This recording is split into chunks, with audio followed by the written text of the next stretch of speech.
Taking a look at Home Depot shares, up about 6% since earnings, just beating the market by about 1%. Were you surprised by that reaction?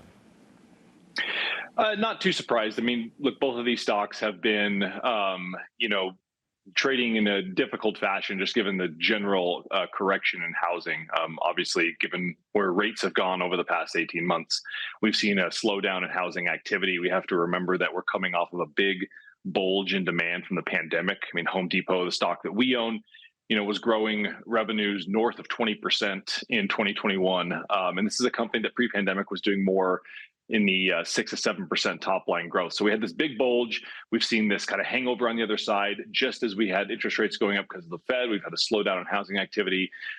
Repair remodel has slowed down. So look, I mean, these companies have been challenged a bit, but I think the reason we're seeing the reaction is because they're both trading, I would argue, especially Home Depot in our view, at a reasonable valuation relative to its growth, relative to history. And then, oh, by the way, we have the Fed likely to begin cutting rates next month. And I think that has a bit of support for these stocks. I think investors are starting to position themselves ahead of that Fed rate cut.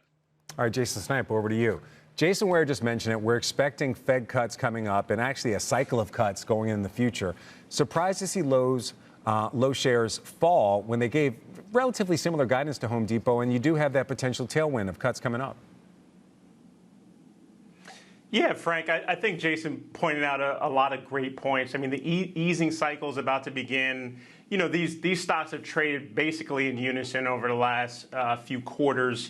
Lowe's is slightly ahead. It's up around 8% year to date, and Home Depot is up around 6%. But what I will say going forward, I think the total home strategy, there was some positive commentary on the total home strategy for Lowe's, which I think is great.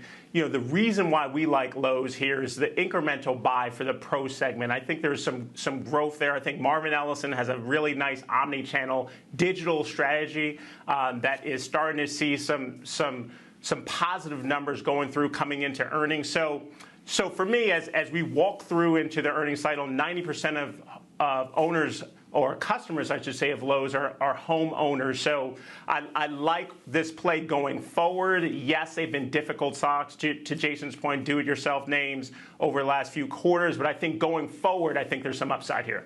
Are you seeing a lot of upside going forward? Jason Ware, I'm going to come back to you. I'm going to touch on something Jason Snipe just talked about, the fact that Lowe's is more heavily levered to individual home improvement, do-it-yourself people. But on the other side, Home Depot, more levered to the pros. With that in mind, how do you see that shaping up going forward? Again, we are expecting the cuts, but mortgage rates remain elevated. Which one of these companies do you think has the bigger benefit of that reduction possibly in mortgage rates? And do you see the home business, pro business, picking up in a very meaningful way? Yeah, that's a great question. There's a fair amount there to unpack. And look, I think Jason makes a great point about Lowe's ability to gain additional positioning within the pro category. I mean, that's something that Home Depot has been doing for the better part of a decade. They've been focusing on growing that pro space because, look, contractors, they typically spend more. They're typically less price sensitive. They visit the stores more often. So I think Lowe's under Marvin Ellison has that right strategy. And look, I give them a lot of credit. Marvin Ellison's been a great CEO. They've expanded margins there. They're getting close to Home Depot in terms of operating margins. So, no love lost there. Lowe's is a great company. But as we look at Home Depot, what we like about Home Depot really is their efficiency per square foot. This is a business that, compared to Lowe's, is doing about 80% more annual revenue. The run rate for Home Depot is about 160 billion in annual revenue. I think Lowe's is sitting around 90 billion, but they only have 30% more stores. So we think the operating efficiency at Home Depot continues to demonstrate pretty sound management. And look, to your point about interest rates, it's hard to say which one benefits more. I think, in some ways they're kind of tied at the hip. Obviously sometimes when we do, home improvements, when we repair and remodel, and we're doing interest rate sensitive things that, remodel the kitchen that cost, 30 grand, you hire a contractor to do that. And that contractor might go to Home Depot or Lowe's and spend money. So there is a bit of a link there in terms of interest rates. I think as rates fall, we'll see both of these businesses benefit. But we continue to prefer Home Depot in terms of just its ability to grow and scale. And they've done such a great job with omni-channel. They've made big investments in the business, and we think that's paying off for them. All right, Jason Snipe, come back over to you. You were kind of touting that total home strategy. That strategy leans a bit on consumer discretionary spending. Do you see, with the Fed cuts coming up, that consumer discretionary spending re-accelerating? I do, Frank, and I think the issue obviously has been for both stores is the big ticket items. Obviously, there's been some slowness there, but when I see interest rates coming down and obviously moving into an easing cycle, I think that will free up some space for the consumer.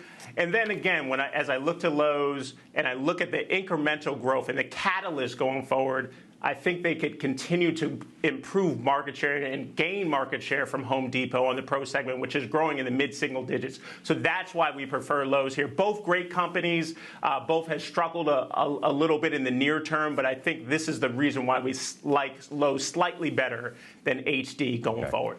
So we're almost out of time. Jason Snipe, I'm going to stick with you. The elevator pitch. If you're buying Lowe's shares right now, what do you think you're buying? Are you buying a long-term growth story? Are you buying a near-term benefit? What do you think you're getting? I think we're buying a long-term growth story. I really like Marvin Ellison's approach and what he's doing with omnichannel and what he's doing with the digital space and really optimizing and working on their operational margins, which I think are improving drastically since his tenure at the company. So I like the management team here, and I like their strategy going forward, and that's why we like Lowe's. Jason Ware, same question for you before we get going. When you're buying Home Depot shares, what do you think you're buying right now? What's really the investment thesis, I should say? Yeah, I think Jason nailed it. Look, you're buying a long-term growth story. We're still bullish on U.S. housing. You know, if you look at the gap between supply and demand, I mean, we need to fill that with at least 2 million homes, 2 million units. That's going to take many years to fill that gap. And we also have population growth. We have new household formation if you look at millennials and Gen Z. So a lot to like, both in terms of home building and repair and remodel. Both of these businesses benefit from that. I think near term, there's something to be optimistic about as well with regards to the underperformance of these two stocks relative to the market, and also in the context of interest rates coming down. Look, I think if the Fed cuts, we're probably not going to see a lot of relief on the mortgage rate because that's more tied to the 10-year. But I think there's some psychology involved here, and some of these stocks will be beneficiaries. So both medium and long term, we like Home Depot. And look, we think Lowe's is a great name as well.